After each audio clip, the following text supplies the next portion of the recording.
Hello বন্ধুরা, কেমন আছো? আশা করি ভালো আছো। তা আমার শরীরটা একটু ঠিক হয়েছে, একটু শুয়েছিলাম আর এখন ঘুমাইনি, হয়নি। আর এখন দেখো 5টা বাজলেও না কিরকম একটা অন্ধকার হয়ে যায়, ভালো লাগে না বলো, মানে চিন্তাও নিতে হবে এবং সবসময় যে ভালো ভালো নেবো এরকম কোনো মানে নেই। এখন 5টা বাজলেই কিরকম অন্ধকার হয়ে যায়, মানে কত রাত্রি হয়ে গেছে, তাই না? আর দুটো শাড়ি রয়েছে, শাড়িটা সেলাই করবো। আর ছেলেটা খেয়ে যায়নি, পড়তে গেছে, কিন্তু ওর শরীরটা ভালো না বলছে, কি জানি বাবা। আর ঠান্ডা, ঠান্ডা সর্দি কাশি মানে যার বাড়িতে একবার ঢুকবে মানে সবার হয়ে তারপর হবে।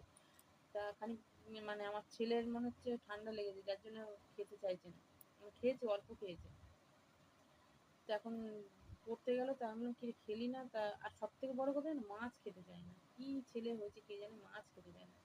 সবসময় ডিম ডিম ভালো লাগে, ডিম খাবে, মাংস খাবে, ব্যাস। মাছ হলে যেন খিদে টিদে সব উড়ে যায়। এই কথাও বললাম যে ডিম ভেজে দিই, তা ওর মনে হয় শরীর তো ভালো না। শরীর ভালো না মানে কি বলতো, ঠান্ডা, সর্দি কাশি, মানে ঠান্ডা একবার লাগলে না মানে এরকমই হচ্ছে দেখছি। তা আমার হলো, আমার থেকে এবার সবার হবে মনে হয়। ফার্স্ট আমিই নিয়ে আসছি, তো জানি না এখন দেখি, নাহলে ওই একটু ভেপার নিতে বলবো, গরম জল করে দেবো।